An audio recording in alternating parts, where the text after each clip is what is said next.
हम लोग श्रीमद् भगवद गीता के प्रथम अध्याय के 8वें श्लोक को देख रहे हैं। 8वें और 9वें श्लोक को आज देखने का प्रयास करेंगे।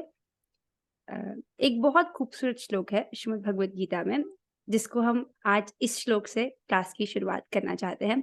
ये इतना खूबसूरत श्लोक है, इसको सुनकर आपकी तबीयत, आपका सारा mood, you will be again motivated to do bhakti. So सुनिए, इसको बहुत सुंदर श्लोक है। भगवान कहते हैं भगवद गीता के 8वें अध्याय में, जिसका नाम है भगवत प्राप्ति, उसके आखिरी श्लोक में 28वें श्लोक में भगवान इस श्लोक को कहते हैं। क्या कहते हैं? वेदेषु यज्ञेषु तपस्सु चैव दानेषु यत् पुण्यफलं प्रतिष्ठम् अत्येति तत्सर्वम् इदं विदित्वा योगी परम स्थानमुपैति चाद्यम्। बहुत सुंदर श्लोक है ये। आप लोग गाना चाहेंगे इसको? कोशिश कीजिए।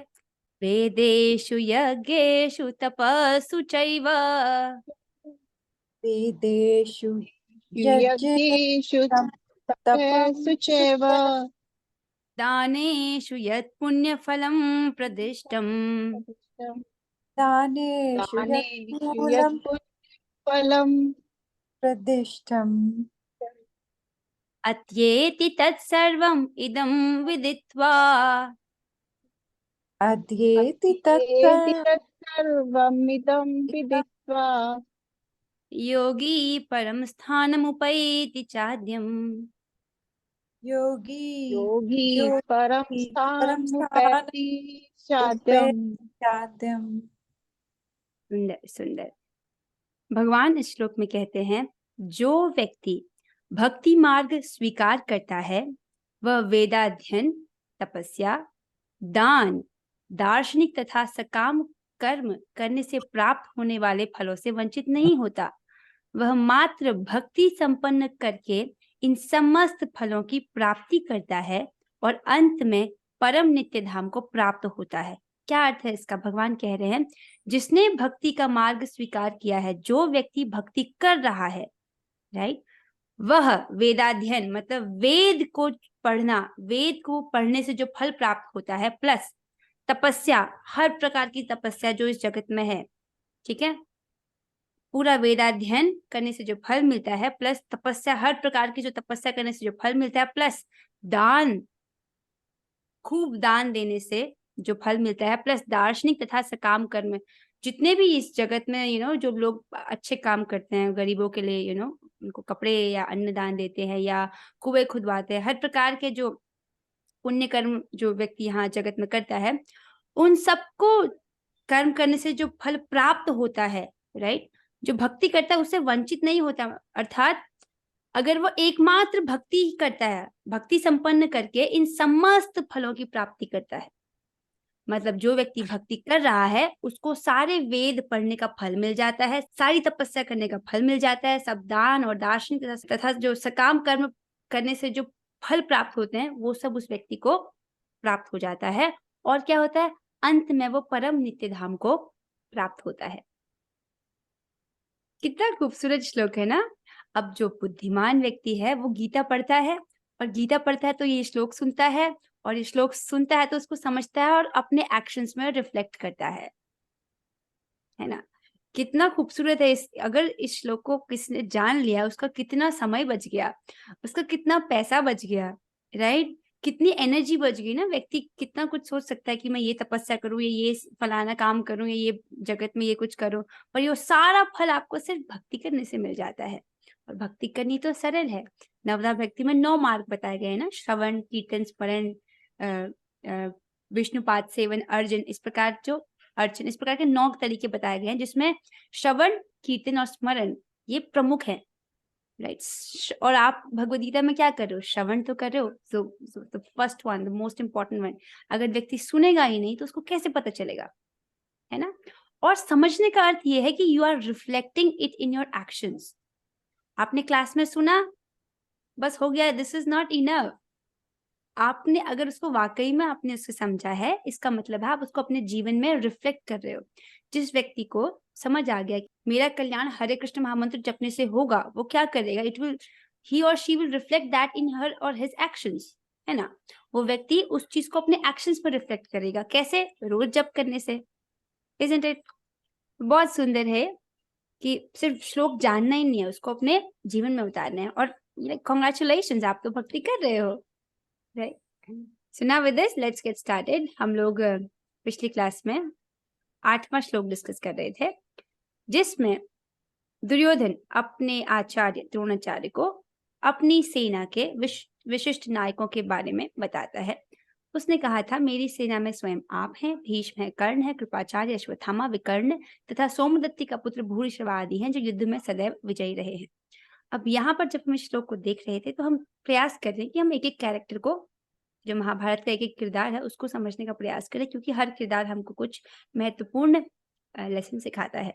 हमने भीष्म पितामह के बारे में थोड़ा सा डिस्कस किया था, but he is such a big personality, जिसके विषय में हमको थोड़ा और विस्तार से जानना चाहिए।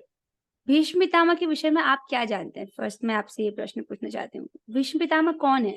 गंगा पुत्र। हाँ, गंगा के पुत्र हैं। और उन्होंने प्रण लिया था कि वह कभी शादी नहीं करेंगे, ब्रह्मचार्य रहेंगे और सिंहासन की सेवा करेंगे। हाँ, ठीक है, बहुत सुंदर। तो पहले इसको पांडवों के पर्सपेक्टिव से समझने का प्रयास करते हैं कि उनके लिए भीष्म पितामह कौन है। ठीक है, तो राजा शांतनु की एक पत्नी गंगा देवी, जो लिक्विड फॉर्म में आज भी धरती पर है, राइट। तो राजा शांतनु की पत्नी गंगा देवी, तो गंगा देवी से उनको पुत्र प्राप्त होता है, जिसका नाम है देवव्रत, यानी भीष्म पितामह, राइट। अब जो राजा शांतनु है, इनकी दूसरी शादी होती है सत्यवती जी से। शांतनु जी हैं, उनकी दूसरी पत्नी सत्यवती जी से उनको विचित्र वीर्य और एक और पुत्र पैदा होते हैं, दो पुत्र प्राप्त होते हैं। ये जो विचित्र वीर्य है, ये सिंहासन पर बैठते हैं। भीष्म पितामह इनके लिए एक सुयोग्य वधु ढूंढना चाहते हैं, सुयोग्य पत्नी। तो जैसे भीष्म पितामह ने कहा था ना कि मैं सिंहासन पर नहीं बैठूंगा, जो सत्यवती जी के जो वंशज हैं, सत्यवती जी का जो पुत्र है वही बैठेगा, और मैं शादी भी नहीं करूंगा, तो कोई आगे दिक्कत नहीं होगी मेरी वजह से इनके राजपाट में। विचित्र वीर्य जब राज सिंहासन पर बैठते हैं, तो इनकी शादी कराने के लिए भीष्म पितामह काशीराज की 3 कन्याएं, अंबा, अंबिका, अंबालिका, उनके स्वयंवर में जाके उनका हरण करके लाते हैं, उनको किडनैप करके लाते हैं, जैसे कि क्षत्रियों का उस वक्त नियम हुआ करता था। तो इस प्रकार से विचित्र वीर की शादी होती है अंबिका और अंबालिका जी से, लेकिन अंबा से नहीं होती है, बिकॉज अंबा कहती है कि मैं तो शल्य से प्रेम करती हूँ, आप मुझे हरण करके लाए हैं, राइट। तो भीष्म पितामह शल्य के पास वापस भेजते हैं, लेकिन जो शल्य हैं वो उनको स्वीकार नहीं करते।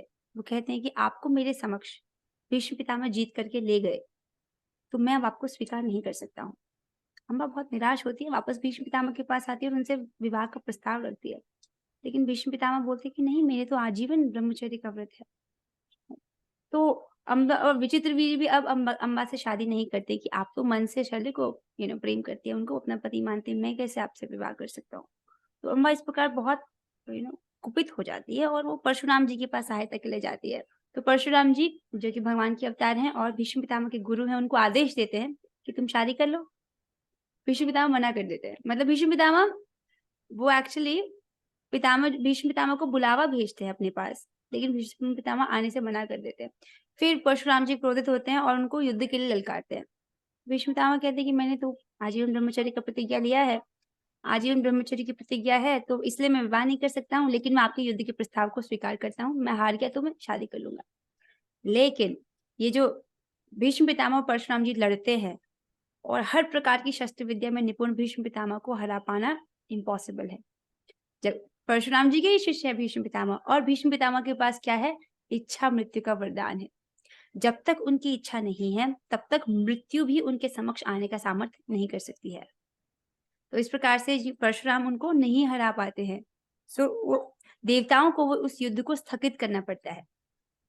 तो युद्ध किसी प्रकार रुकवा दिया जाता है देवताओं के द्वारा। तो अम्बा और गुस्सा हो जाती है और वो शिव जी के पास जाती है, उनकी तपस्या करती है। तो शिव जी उनको वरदान में कहते हैं, उनकी तपस्या से बहुत प्रसन्न होते हैं शिव जी, और उनसे कहते हैं कि अगले जन्म में तुम भीष्म पितामह की मृत्यु का कारण बनोगी। क्योंकि अम्बा बहुत कुपित होती है, वो भीष्म पितामह से प्रतिशोध लेना चाहती है, उनसे बदला लेना चाहती है।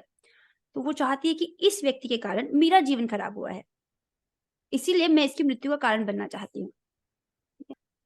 So this is what she says कि अब फिर वो तपस्या करती है, शिव जी को प्रसन्न करते हैं। शिव जी कहते हैं ठीक है, आप अगले जन्म में भीष्म पितामह की मृत्यु का कारण बनेंगी। और इस प्रकार अम्बा अपने शरीर का आत्मदाह कर लेती हैं और फिर वो पैदा होती हैं महाराज द्रुपद के घर में। किसके घर में? द्रौपदी जी के पिता के घर में। द्रौपदी जी की बहन है वो। तो द्रुपद के घर में वो शिखंडी के रूप में पैदा होती है। तो ये शिखंडी आगे चल के इस महाभारत युद्ध में शिखंडी भी आए हैं कौरवों की पांडवों की तरफ से, जो भीष्म पितामह की मृत्यु का कारण बनते हैं। तो हम कहाँ पर थे? विचित्र वीर्य की शादी होती है अंबिका और अंबालिका जी से, राइट। अब क्या होता है, भीष्म पितामह ने विचित्र वीर्य को सिंहासन पर बैठा दिया, लेकिन विचित्र वीर्य की कुछ समय बाद मृत्यु हो जाती है, राइट। अब भीष्म पितामह सोचते हैं कि अब क्या होगा, तो कोई है ही नहीं उत्तराधिकारी और मैं तो शादी कर नहीं सकता, ठीक है। तो इस प्रकार क्या होता है कि जो व्यासदेव है उनको बुलाया जाता है। व्यासदेव के आशीर्वाद से ये 3 पुत्र पैदा होते हैं, एक धृतराष्ट्र और पांडु और विदुर, ठीक है। So one of the beautiful lessons that we learn from Bhishma Pitamah is, जीवन में कितना भी संघर्ष हो, कितना भी दुख आए, हमको भीष्म पितामह जितना दुख हमको कभी जीवन में झेलने को नहीं मिलता। आपने उनकी ये बाण शैया पर लेटे हुई चित्र को जरूर देखा होगा। तो भीष्म पितामह हमको ये, आप इस चित्र में देख रहे हैं, ये भीष्म पितामह है जो कि बाणों की शैया पर लेटे हुए हैं, राइट। तो to just show it, Krishna wanted to tell us कि ये भीष्म पितामह है, गंगा पुत्र भीष्म पितामह, जिसमें इतना सामर्थ्य था, कोई उनके समक्ष नहीं आ सकता था, इच्छा मृत्यु का वरदान जिसके पास था, और परशुराम स्वयं भगवान के शिष्य होकर के भी इतना समर्थवान व्यक्ति, लेकिन क्योंकि वो धर्म के विरुद्ध थे, उसका अंत निश्चित है। कितना भी समर्थवान और शक्तिशाली व्यक्ति क्यों ना हो, अगर वो धर्म के विरुद्ध में है तो उसका अंत निश्चित है, राइट। भीष्म पितामह के उसमें देखिए, गंगा पुत्र हैं वो, परशुराम के शिष्य रहे हैं, राइट। इच्छा मृत्यु का वरदान है उनके पास, आजीवन ब्रह्मचर्य का पालन करते हैं, ठीक है। राज ऋषि की तरह उन्होंने अपना जो पूरा जीवन व्यतीत किया, पूरा लाइक तपस्या काइंड ऑफ जीवन, उन्होंने कभी कुछ भोग नहीं किया, हमेशा राज सिंहासन के विनम्र सेवक बन के रहे वो। फिर भी क्योंकि वो धर्म के विरुद्ध चले गए थे, तो उनका अंत निश्चित है। This is the first lesson. And secondly, Bhishma Pitamah को देखिए आप, वो किस प्रकार से बाणों की सैया पर लेटे हैं, राइट। और इस प्रकार से वो बहुत लंबे समय तक इस स्थिति में रहते हैं। So just to teach us कि आप मटेरियली कितनी भी प्रॉब्लम्स में क्यों ना हो, आपको मटेरियल में, आपको भौतिक जीवन में कितना भी दुख क्यों ना मिले, भीष्म पितामह जितने दुख में थे उतने दुख में तो नहीं हो सकते हैं, राइट। और इस स्थिति में भी भीष्म पितामह भक्ति करते हैं, भगवान का स्मरण करते हैं, इसलिए इनके अंतिम समय में कृष्ण इनके पास आते हैं और अपनी स्तुति में इसे बहुत खूबसूरती से भीष्म पितामह कहते हैं, जो मैंने आपकी आजीवन भक्ति की है, इसी के आशीर्वाद स्वरूप आज जब मैं अपने जीवन की अंतिम सांसें ले रहा हूँ, आप मेरे समक्ष आए हैं। और क्योंकि जीवन की सफलता क्या है कि आपको अपने अंतिम क्षणों में भगवान का स्मरण हो, और भगवान यहाँ पे स्वयं आ जाते हैं। तो इस स्थिति में भी ये भगवान का स्मरण करते हैं टू गिव, ये हम सभी को ये सिखाते हैं कि आपकी मटेरियल परिस्थिति, भौतिक स्थिति कैसी भी क्यों ना हो, आप किसी भी परिस्थिति में भगवान की भक्ति कर सकते हो। कम से कम हम बाणों की शैया पर तो नहीं लेते हैं। This is like a beautiful lesson that Pitamah Bhishma teaches us. कितना भी मटेरियल प्रॉब्लम हो, आप फिर भी भक्ति कर सकते हो, क्योंकि आपको चाहे कितना भी दुख हो, लेकिन मेरे जितना दुख आपने नहीं झेला है। वन, अभी फिजिकली तो हम उनको ऐसे देख रहे हैं, but mentally also look at many things that he has gone through, many generations he has waited कि सिंहासन पर कोई एक योग्य व्यक्ति विराजमान। उनको इच्छा मृत्यु का वरदान था, राइट। और वो मृत्यु को इसलिए स्वीकार नहीं कर रहे थे क्योंकि सिंहासन पर कोई योग्य व्यक्ति नहीं था। धृतराष्ट्र था, उससे पहले विचित्र वीर्य उनकी मृत्यु हो गई थी, राइट। तो किसी भी प्रकार से ऐसी स्थिति नहीं हो रही थी कि वो सोचे कि मैं जाऊं। अगर भगवान हमको इच्छा मृत्यु का वरदान भी दे दें, तो हम ये सोचे कि हम ये जो जितनी भी प्रॉब्लम्स हमारे पास है उन सबको सॉल्व करके फिर आएंगे, तो ऐसा तो संभव नहीं है।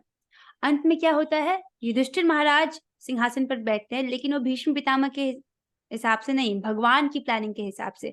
भगवान एक धर्मनिष्ठ व्यक्ति को राज सिंहासन पर विराजमान करते हैं। और भीष्म पितामह इतने समर्थवान थे, वो सोच रहे थे कि ये जब प्रॉब्लम थोड़ी सॉल्व हो जाए फिर मैं आऊंगा, राइट। ऐसा कभी हुआ ही नहीं। तो इससे जगत का एक स्वरूप भी हमें समझ आता है कि ये जो जितनी प्रॉब्लम्स हैं, they will still be there, right. हमको फिर भी भक्ति करनी है। ठीक है। सो आई थिंक और एक और चीज, इतने अमेजिंग ये व्यक्ति रहे हैं, इनका व्यक्तित्व इतना खूबसूरत है, लेकिन ये अधर्म की तरफ क्यों चले गए? इनको इतना बुरा अंत क्यों देखना पड़ा? This is one of the question. ऐसा इसलिए क्योंकि जब द्रौपदी जी का अपमान हो रहा था, राइट, इनके आंखों के सामने अधर्म हो रहा था, इस सभा में भीष्म पितामह भी मौजूद थे लेकिन इन्होंने इस अधर्म को देखा और कुछ नहीं किया, कुछ नहीं बोला, इसलिए इनको इस प्रकार इनका इस प्रकार इनको मृत्यु को स्वीकारना पड़ा। तो समाज में जो बुराई होती है, तो जो भले व्यक्ति हैं अगर वो चुप होते हैं तो इस प्रकार जो अधर्मी लोग हैं उनको अधर्म करने का जरिया मिल जाता है, बढ़ावा मिल जाता है। तो जो समाज के जो भले व्यक्ति हैं उनका कर्तव्य है कि वो अपनी आवाज उठाएं। सो जो विकर्ण है, दुर्योधन का भाई, केवल उसने अपोज किया था और विदुर जी ने अपोज किया था, राइट, और किसी ने भी अपोज नहीं किया था यहाँ पर पूरी सभा में। तो इसीलिए ये एक से एक बड़े कैरेक्टर्स हैं, द्रोणाचार्य, कृपाचार्य, भीष्म पितामह, इतना बड़ा अधर्म इनके सामने हुआ लेकिन इन्होंने कुछ नहीं बोला। That is their mistake. So इससे हमें सीखने को मिलता है कि अगर हमारे आसपास कुछ गलत हो रहा है, we should raise our voice, otherwise ये भी कुछ एक्शन नहीं लेना, गलत के खिलाफ कुछ नहीं बोलना भी पाप है, तो जिसका इनको भुगतान इनको करना पड़ा इस प्रकार। ठीक है। सो फॉर एग्जाम्पल हम आज इसको कैसे देख सकते हैं, आज ना बहुत जगत में बहुत सारे लोग गायों के साथ अत्याचार कर रहे हैं, राइट। बाहर, इंडिया के बाहर तो स्लॉटर हाउसेस भी होती हैं।